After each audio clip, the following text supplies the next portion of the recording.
This is going to be an American perspective on what it's like to live and retire in Malawi, Africa. I did one, but got a lot of questions, so I think I'll do another one to answer some of those questions. Malawi is a beautiful place. There's lots and lots of mountains, there's rivers, valleys, lakes. There's inexpensive land pretty much everywhere. Millions and millions of square acres of land for sale. You can own land here as a foreigner. It's an English-speaking country. It was a British colony up until about 1964 when they got their independence. I do recommend, if you are going to live here, really you have two choices, but I recommend that you do your own work if you're going to build a house. Because if you're not from a third world country, then you're not going to be happy with the work that you get. It's not really even good enough to be called substandard. You either have to be right there every minute while they're doing the work, correcting everything they do, or you're going to have to do it yourself. Those are your two options. You can build a house cheap, but it's only going to last you a couple of years. The way they build things here, it just isn't going to last. This fence here is just 2 years old, and as you can see, bricks are falling apart.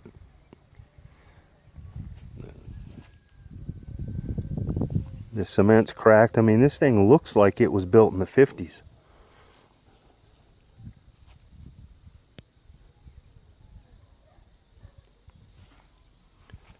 But it's 2 years old. I was here in 2019 when they were building this.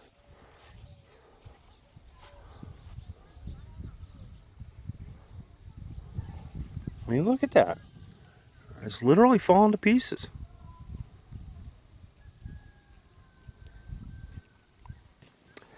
I would say the minimum for retiring here comfortably would be $100 a month. And that's because I know a lot of elementary school teachers and such that's what they make, about $100 a month, US dollars. And they get by just fine. Transportation is cheap. I live on the outskirts of a major city, and I can go pretty much anywhere I want for 50 cents.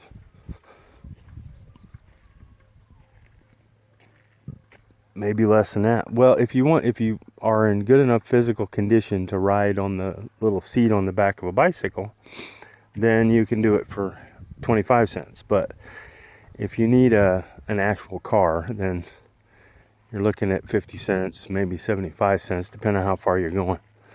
But I can go downtown from here and back for 50 cents. And to me, that's pretty cheap. We do have a car, but that's because we like to travel a lot and go to places where there's safari animals and all like that. So if you're going long distance and you're renting a car, or someone else is driving you, then you're kind of limited as to what you can do. So we bought a car because we don't want to be limited. We want to do what we want to do. But it's a great place. The people are friendly.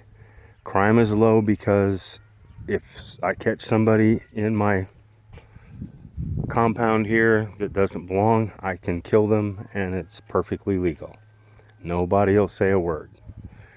They shot somebody dead the other day for stealing a car battery, and nobody said anything. So that's how it is. Anybody that is on Social Security from the U.S., I think the minimum is about $600 or $700 a month. That's plenty of money to get by here. You can have a nice house, a car, a couple of servants, have your own maid, whatever, have 2 or 3 wives, whatever you want to do. Excuse me. And that's a lot of money here. I mean, we bought enough food for 20 people for a week for about $6. So, and that's, you know, dried fish and vegetables and fruit and whatever. You can buy more mangoes than you can carry for $1. So the biggest problems you're going to have is infrastructure. The roads suck, and you know, there's just the electricity goes in and out, and sometimes it's off for a day or two. City water goes in and out. Sometimes it's off for a day or two. That's why they have these big storage tanks that people keep, and they keep water in them. And that's for when the water goes out. But all in all, I've been to South America. I've been to Asia, Philippines. I've been over a lot of Africa, and this is where I chose to retire. And I could retire in the U.S. if I wanted to. I could retire in, you know, Las Vegas or Paris or wherever I wanted to go. But this is where I picked. So from my perspective, you'll have to see there must be a reason why I picked here. And it's because I've been all over the world, and this is the place that I like the best. Friendly people, beautiful. There's an 11,000 square mile freshwater lake, the fourth largest lake in the world. It is right over there. Right over there. There's mountains everywhere. It's just a beautiful, beautiful place. If you can get your head around the fact that this is a third world country and there's going to be a lot of stuff going on you don't understand and you don't agree with, like child marriage and child labor and things like that, then you know, as long as you understand that's how life is here, and if you can find a way inside your own brain to deal with that, then this is a great place to live. I mean, as far as that goes, there's stuff going on in the U.S. right now, as of August of 2021, that I never thought could possibly happen in my country. And, you know, so anyway, there's a lot of good here, a lot of good points, a lot of bad points. It just depends. I mean, it's not for everybody. Like when I went to South America, you know, there's a lot of Americans down there that just love it. Well, it ain't for me. That's all I got to say. It is not for me. I just, man, I couldn't take it.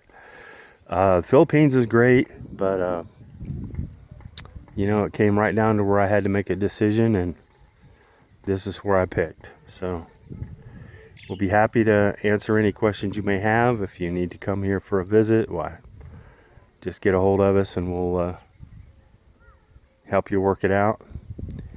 And there's hundreds of other videos explaining how things are in Malawi and Zambia and Tanzania and Mozambique, this whole area here.